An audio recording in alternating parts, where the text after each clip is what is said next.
Welcome to the Call of Dragons Comprehensive Officer Guide, where we teach you everything you need to know about leading your alliance. In this video, we'll be covering Alliance Officer titles. There are a total of 5 Alliance Officer titles. We've discussed the Beastmaster in a previous video, so go check it out for a more in-depth look into that. The other 4 Alliance Officer titles include the Scholar, Warmaster, Envoy, and Saintess. The Scholar gets 1% build speed and 1% research speed. The Warmaster gets 1% attack and 1% defense to all their legions. The Envoy gets 1% HP to all their legions, while the Saintess gets 10% overall gather speed.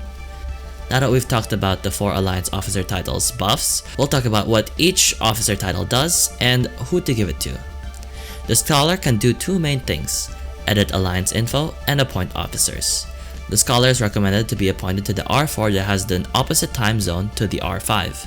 This is because only the Scholar can appoint other officers to be R4 and have the title.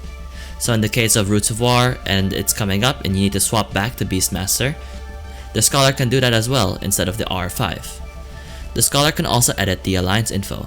This is the text found when a player clicks the alliance. The Warmaster. The Warmaster, in my opinion, has the most important role in wars. This is because they are able to cancel and manage rallies. In the game currently, sending out rallies, breaking rallies, and risking individual players with little experience to manage these rallies can be a troublesome task. That is why, when you are Warmaster, you can remove players from the rally and ask them to control their march.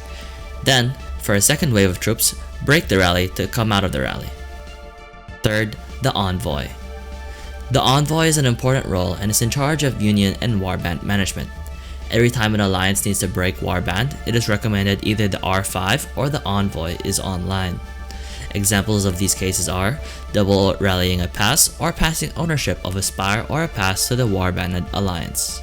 And finally, the Saintess. The Saintess is a very niche but also a very important role.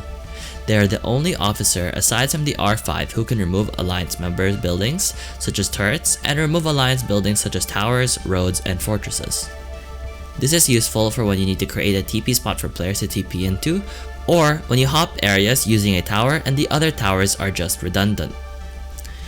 Now I'd like to group these R4 titles into their use cases. For War, we have the Beastmaster, Warmaster, and Envoy. And for planning, we have the Scholar and Saintess. That wraps up one of the many parts of the Call of Dragons Comprehensive Officer Guide. We hope you enjoyed and make sure to follow for more content like this.